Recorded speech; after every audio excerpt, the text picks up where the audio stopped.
7월 11일 오순절 후 7번째 주일 예배를 하나님께 드리겠습니다. 네. 여러분 다시 또 비대면으로 여러분과 함께 예배를 드리게 되었습니다. 오늘 본문은 누가복음 12장 1절에서 7절의 말씀과 아모스 7장 7절에서 15절의 말씀으로 함께 은혜를 나누도록 하겠습니다. 지금 나에게 가장 필요한 것 한 가지. 여러분 지금 우리에게 필요한 가장 필요한 것 한 가지가 무엇인지 오늘의 말씀을 통해서 답을 찾기 바랍니다. 오늘날 눈부신 과학의 발달로 인해서 우리는 첨단 문명의 시대를 살아가고 있습니다. 옛날에는 상상할 수 없었던 일들, 또 우리가 머리로 상상하던 일들이 모두 현실이 되는 시대를 지금 살아가고 있습니다. 이제는 휴대폰 하나만 있어도 차도 문을 열고 닫고 집도 문을 열고 닫고 하는 시대입니다. 앞으로는 어떻게 더 발전할지 우리가 알 수 없습니다. 의학도 엄청나게 발달했습니다. 정밀 초음파로 검사를 하고 사람의 손보다도 훨씬 정교한 로봇으로 수술을 하는 이전과 비교하면 너무나 좋은 세상을 우리가 살아가고 있습니다. 그런데요, 여러분, 세상이 이렇게 발전하고 또 많은 과학과 기술이 발전해 갈수록 인간은 어떨까? 인간의 그 불행과 문제는 이 발달하는 것과 반비례로 적어지는가? 생각해보면 반대로 적어져야 하는데 오히려 더 많아지는 것 같습니다. 편리해지고 윤택해져도 인간의 문제는 점점 더 많아진다는 것이 참 아이러니합니다. 공부도 요즘 많이 하죠. 좋은 집에 살고 우리가 먹고 싶은 것 밖에 나가면 마트에 가면 먹을 것이 너무나 많지요. 편리한 생활을 하고 있습니다. 그러나 우리가 해결하지 못하는 문제는 점점 쌓여가고 있는 것을 우리가 볼 수 있습니다. 여러분, 우리가 왜 신앙을 가져야 합니까? 그리고 왜 예수 그리스도를 믿어야 합니까? 그리고 왜 우리가 성경의 길, 이 말씀의 길을 따라가야 합니까? 정말 살아가면 살아갈수록 중요한 인생의 답이 우리에게는 없기 때문입니다. 이 문제를 풀면 저 문제가 생기고 또 저 문제를 해결하면 또 이 문제가 생기고 우리의 인생의 답이 우리에게는 없기 때문인 거죠. 오직 예수 그리스도가 우리의 인생의 답입니다. 오늘 우리가 읽은 구약의 본문은 아모스서입니다. 아모스는 선지자의 이름입니다.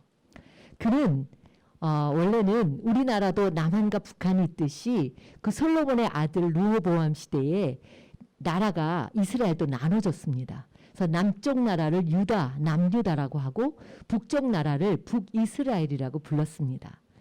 오늘 아모스 선지자는 이 남유다에 살고 있는 드고아라는 곳에 살고 있는 양을 치는 목자였고 또 뽕나무를 기르는 그런 평범한 사람이었습니다.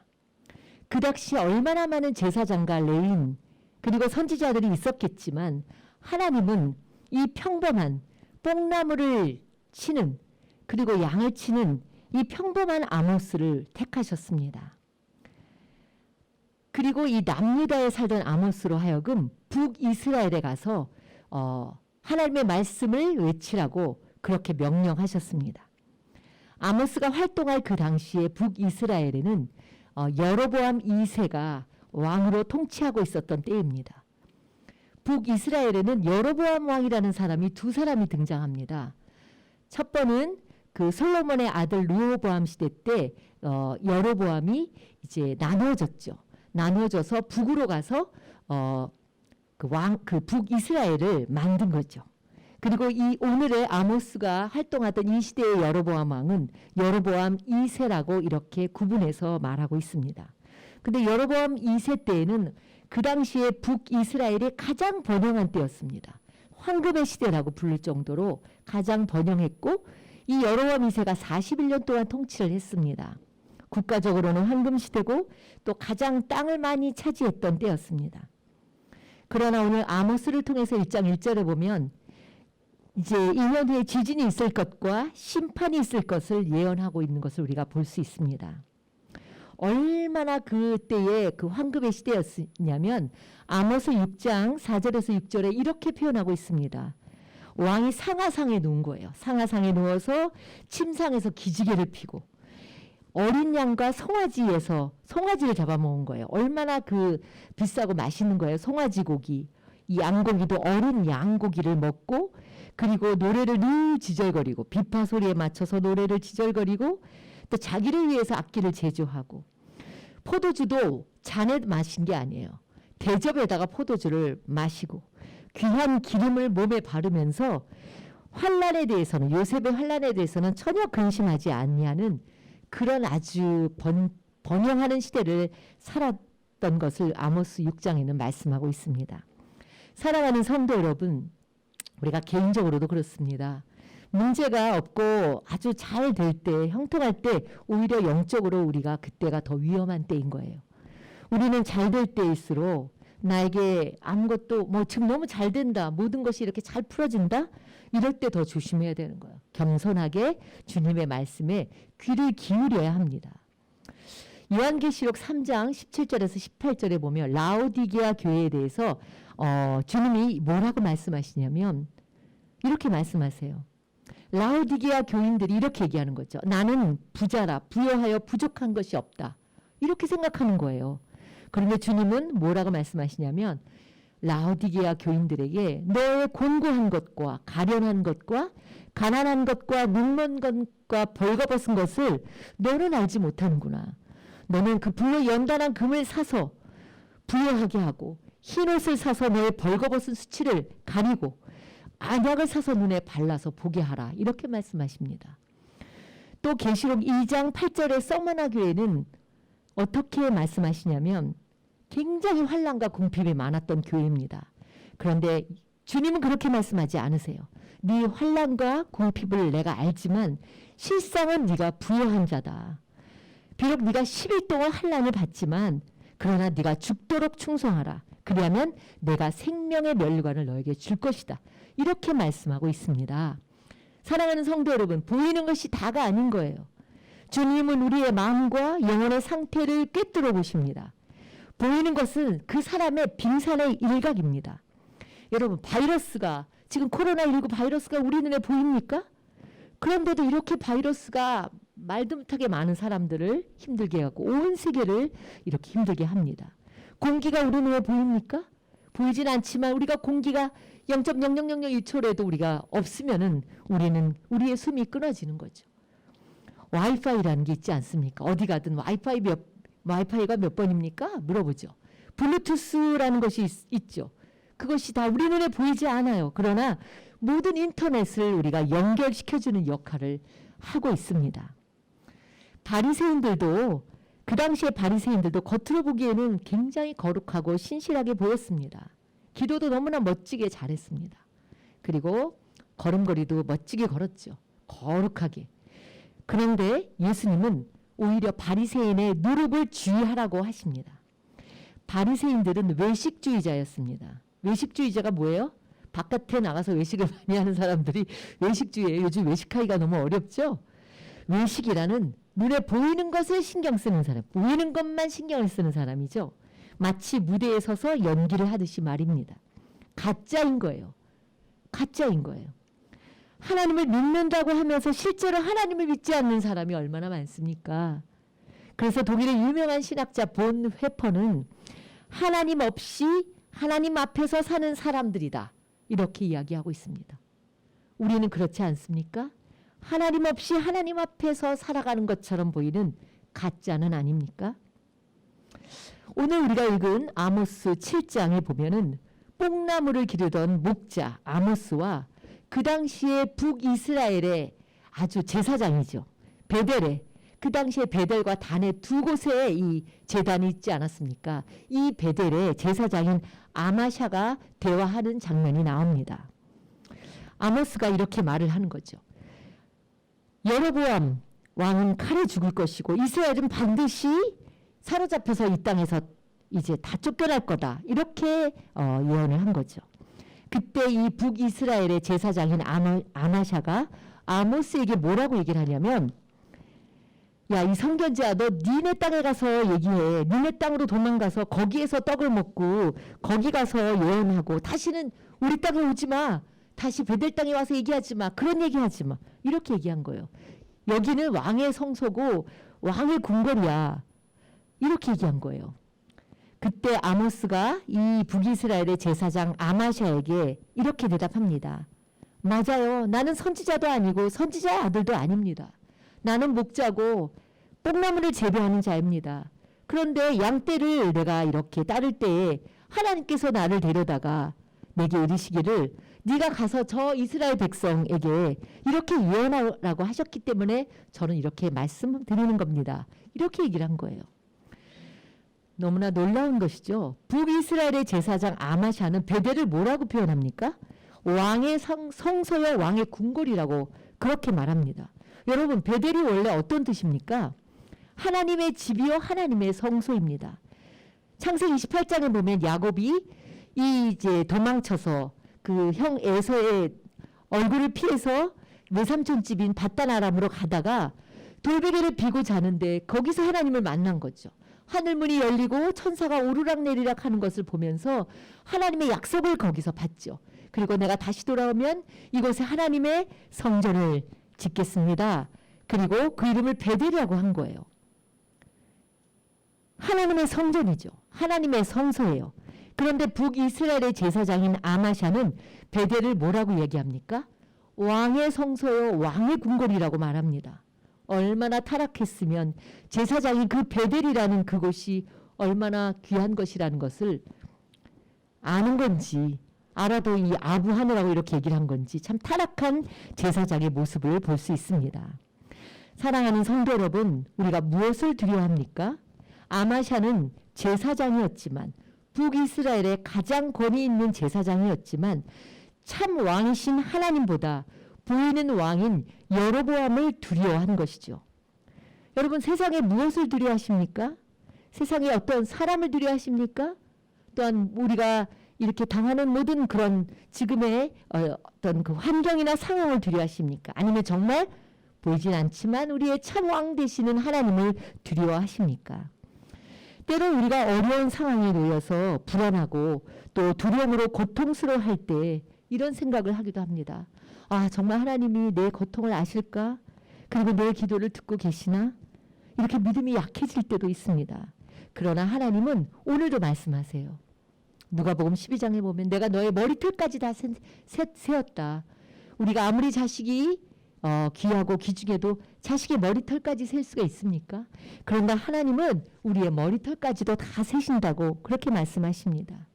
이사야 40장 27절에서 29절에 보면 그 당시에 이스라엘 사람들도 그렇게 얘기했습니다.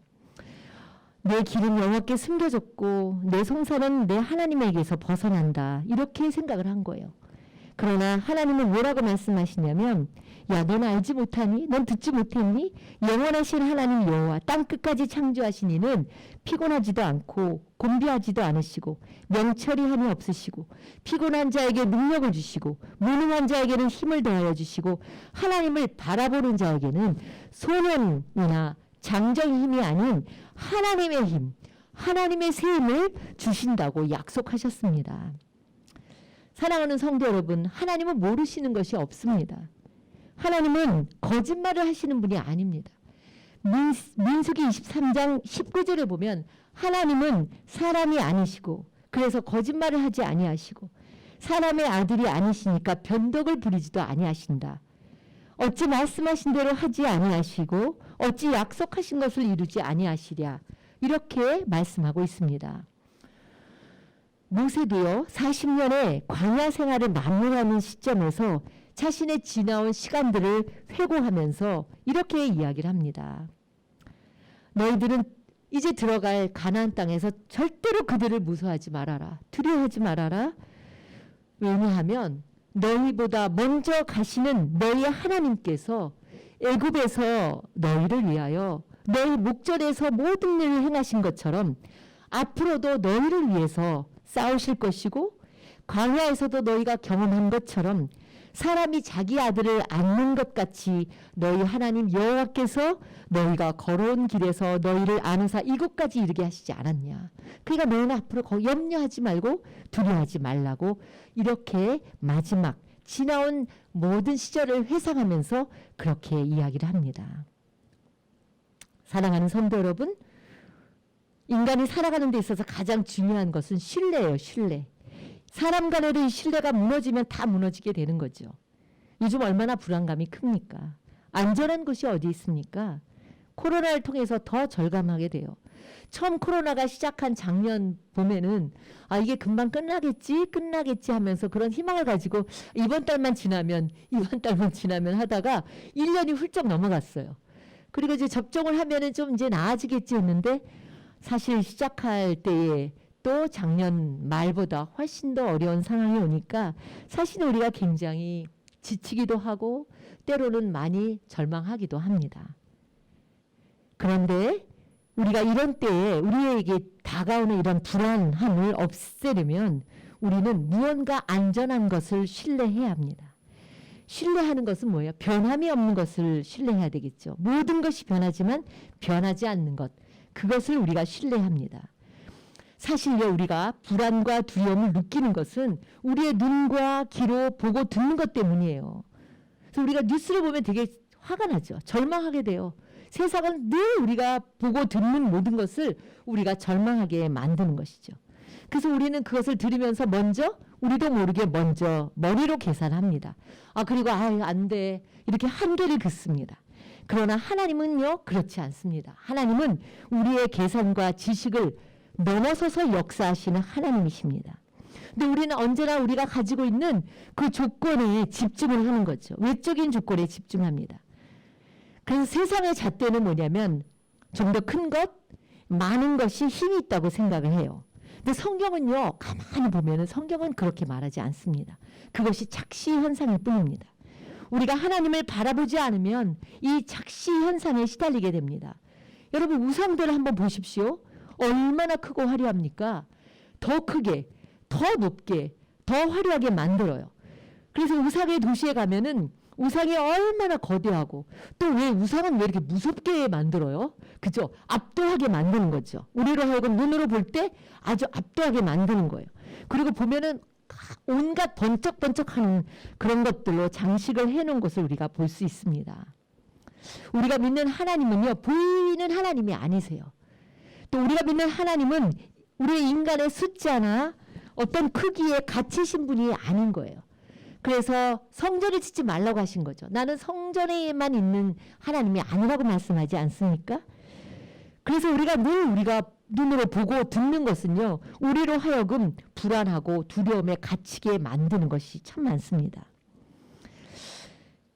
민수기 13장에도 보면요, 가나안 땅에 정탐꾼 12명이 보냅니다. 가나안 땅에 그 땅을 정탐하고 오도록 지도자들을 보내는 것이죠. 믿음의 사람들을 보냈습니다. 근데 그 땅에 사는 사람들에 대해서 보고를 하라고 하니까 뭐라고 이야기합니까? 그 가나안 땅에 사는 사람들은 아주 강하고 성읍은 견고하고 힘이 클 뿐 아니라 거기 사는 그 아낙 자손은 기골이 장대해서 우리들은 그들에 비하면 마치 메뚜기 같다고 이렇게 비교하는 거죠. 왜일까요? 우리가 귀로 듣고 보는 것으로 판단하기 때문입니다. 또 사사기에 보면은요, 기드온이 그 미디안 용사들과 싸울 때 사실은 300 용사를 가지고 미디안 13만 5천 명과 싸워서 승리한 거예요. 수로 생각하면요, 이길 수가 없어요. 어떻게 13만 5천 명을 300 용사가 아무리 용감해도 이길 수 있겠습니까? 근데 하나님은 우리의 인간의 크기와 숫자에 갇히는 분이 아니에요. 우리의 싸움이 우리가 가지고 있는 것으로 이기는 것이 아니라는 거죠. 그래서 사무엘상 14장 6절에 보면 이런 말씀이 나와요. 여호와의 구원은 사람의 많고 적음에 달려있지 않다. 다윗이 골리앗과 싸울 때도 누가 더 컸어요? 골리앗이 컸죠. 그러나 다윗이 이겼습니다. 사랑하는 성도 여러분, 우리가 지금도 굉장히 많이 지금 코로나가 1,000명이 넘었대. 이제 좀 있으면 2,000명이래. 뭐 이렇게 우리가 숫자에 두려워할 것이 없습니다. 하나님이 하시면 우리가 일순간에도 이 코로나가 다 물러갈 줄로 믿습니다. 너무 그런 모든 것에 두려워할 필요는 없습니다. 물론 우리가 조심을 해야 되지만 우리에게 너무나 많은 것이 이 세상에서는 우리의 눈과 귀를 불안하고 염려하게 만드는 것이죠. 우리가 이럴 때일수록 하나님께 우리의 귀와 시선을 고정시켜야 합니다. 하나님 우리의 머리털까지 세졌다고 말씀하시죠. 얼마나 세밀하신 하나님이십니까? 자꾸 걱정하고 염려하지 말고 하나님께 우리의 눈을 고정시키고 또 하나님이 하신 일들을 묵상하시기 바랍니다. 신실하신 하나님의 약속들을 믿으면 그 약속의 말씀들이 오늘의 나의 삶에도 역사하게 되는 거예요. 왜 그럴까요? 하나님은 시 공간을 넘어 역사하시며 그 하나님의 말씀은 살아있는, 운동력 있는, 생명력 있는 말씀이기 때문에 그 말씀을 믿고 의지하고 나가는 하나님의 자녀들에게는 지금도 살아계셔서 역사하시는 살아계신 하나님이신 줄 믿습니다. 여러분 우리가 보고 듣는 것, 우리의 계산, 우리의 이성 이런 것들을 내려놓고 하나님께 집중하는 때가 되었습니다. 하나님께 집중하시기 바랍니다. 기도하십시오. 기도하면요 우리의 문제가 더 이상 그 문제가 큰 문제도 그 문제가 작게 느껴지는 거예요. 더 이상 문제가 되지 않게 하십니다. 그리고 놀라운 것은 하나님의 평안을 우리 마음에 주시는 담대함을 주시는 거예요. 하나님의 평안을 우리에게 주십니다. 또 말씀을 통해서 하나님의 선하심, 위대하심의 역사를 내 삶 속에서 경험하게 되는 것이에요. 그것을 믿는 사람은 그 하나님의 말씀, 그 말씀 믿는 사람은 그 말씀대로 그대로 경험하게 되는 것이죠. 요동하는 이 세상 속에서 우리가 신뢰할 수 있는 분은 오직 하나님 한 분밖에 없습니다. 하나님을 절대적으로 신뢰하는 은혜가 우리 성도들에게 임하기를 축원합니다. 우리는 다 코로나로 인해 지치고 힘든 시간들을 보내고 있습니다. 그러나 믿음이 무엇입니까? 이 어둠 속에서 그 빛을, 한 줄기 빛을 보는 거예요. 한 줄기 빛을 보는 거예요. 모두가 절망하는 가운데서도 그 희망을 보는 거예요. 한 치 앞도 보이지 않는 캄캄한 순간에도 내가 혼자가 아니구나. 내 곁에 그리스도께서, 예수님께서 계심을 믿음으로 확신하는 거죠. 상황과 환경은 언제나 우리에게 두려움을 줍니다. 그것을 바라보지 않고 하나님의 약속에 주목하십시오. 주님께 시선을 고정하고 나갈 때 선하신 하나님께서 여러분에게 평강에 평강을 더해 주시고 또 여러분을 지켜주시고 여러분을 의로운 길로 반드시 인도해 주실 줄 믿습니다. 이사야 26장 3절에 하나님은 이렇게 말씀하십니다. 주께서 심지가 견고한 자를 평강하고 평강하도록 지키시리니 이는 그가 주를 신뢰함이니이다. 아멘.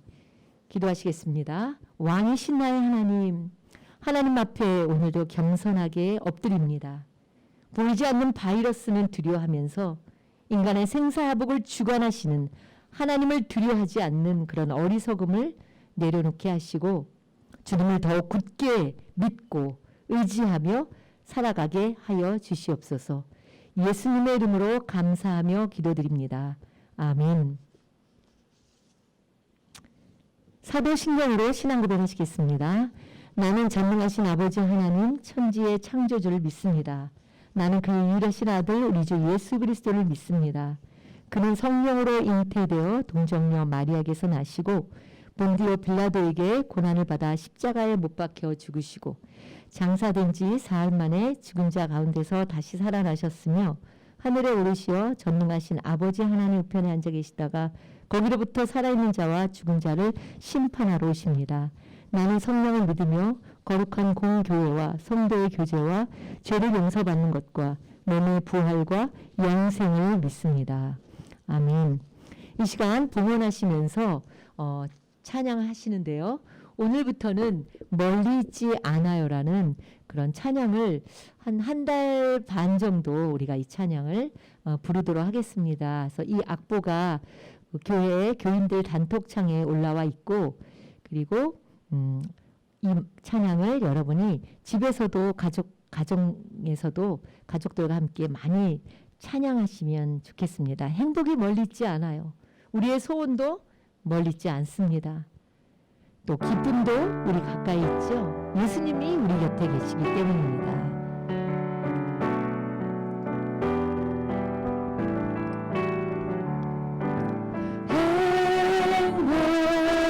멀리 있지 않아요. 소원 멀리 있지 않아요. 힘겨운 세상 우리 함께 걸어요.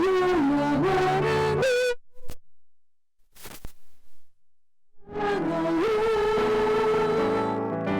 기쁨 멀리 있지 않아요.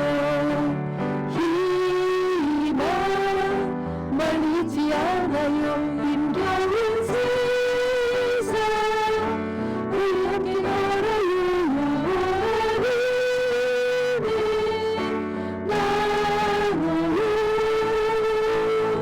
내 삶의 힘을 되시는 존귀하신 예수 세상 모든 계신 찬사랑 우리는 멀리 있지 않아요. 성령 멀리 있지 않아요. 힘겨운 세상 우리 함께 걸어요. 영원한 은혜 나눠요. 예수님 당신 곁에 있어요. 성령님 우리 곁에 있어요. 사랑하는 성도 여러분, 행복이 멀리 있지 않아요. 또 멀리 있지 않다는 것은 가까이 있다는 그런 의미이죠. 예수님도 우리 곁에 계시고 성령님도 여러분 곁에 계십니다. 두려워하지 않고 하나님이 주시는 평안함이 가득한 여러분의 삶이 되시기를 바랍니다. 네, 기도하겠습니다. 사랑의 하나님, 오늘 이 시간 성도들이 주님 앞에 모여 예배를 드립니다. 어느 곳에 있든지 주님 앞에 마음과 뜻과 정성을 다해 드리는 우리 성도들의 예배를 받아주시고 언제나 우리의 보이는 상황보다 크신 하나님께 우리의 시선을 우리의 귀를 고정시키게 하여 주시옵소서. 비대면으로 드리는 예배지만 우리 성도들의 마음의 간절한 기도와 간구를 들어주시고 또 우리 성도들의 찬양을 기쁘게 받아주시며 우리 성도들의 마음의 소원들을 주님께서 기억하여 주시고 응답하여 주시옵소서. 이 코로나19로 인해 성도들의 마음과 몸이 지치지 않도록 하나님께서 새 힘을 주시고 저들의 길을 인도하여 주시기를 간절히 기도합니다. 신실하신 나의 하나님, 우리 성도들 한 사람 한 사람 주님께서 기억하여 주시고 머리털까지 다 세신 바 되신 하나님께서 우리 성도들에게 무엇이 필요한지, 무엇 때문에 고민하는지, 무엇 때문에 마음 아파하는지를 하나님께서 일일이 기억하여 주시고 저들의 마음을 싸매어 주시고 저들의 마음의 소원들을 주님께서 응답하여 주시옵소서. 이 땅에 주님의 이름으로 세워주신 교회들이 더욱 든든히 세워져 가도록 주님 붙들어 주시기를 간절히 소망합니다. 오늘도 믿음으로 감사함으로 주님을 사랑함으로 하나님께 나와 예배하며 예물을 드린 모든 성도들을 주님께서 받아주시고 참 어려운 때이지만 우리 성도들에게 꼭 필요한 것들을 채워주시되 각 가정마다 감사가 넘치고 사랑이 넘치고 화목한 가정 되게 하시고 우리의 자녀들로 인해 기쁨이 넘치게 하여 주시옵소서. 건강의 문제로 기도하는 성도가 있습니다. 하나님, 사랑하는 우리 성도에게 평안을 주시고 건강을 회복시켜 주시옵소서. 마음의 여러 가지 근심과 고민으로 기도하는 성도가 있습니다. 하나님께서 주님의 선하심으로 문제를 해결해 주시고 주님께 영광을 돌리는 귀한 자녀가 되게 하여 주시옵소서. 코로나로 인해 어려움 당하지 않도록 우리 성도들, 어린 자녀들, 외국에 있는 우리 성도들과 가족들 모두를 주님의 날개 그늘 아래 품어 주시옵소서. 우리의 소망이시며 우리의 생명이시며 우리의 진리이신 예수 그리스도의 이름으로 기도드립니다. 아멘.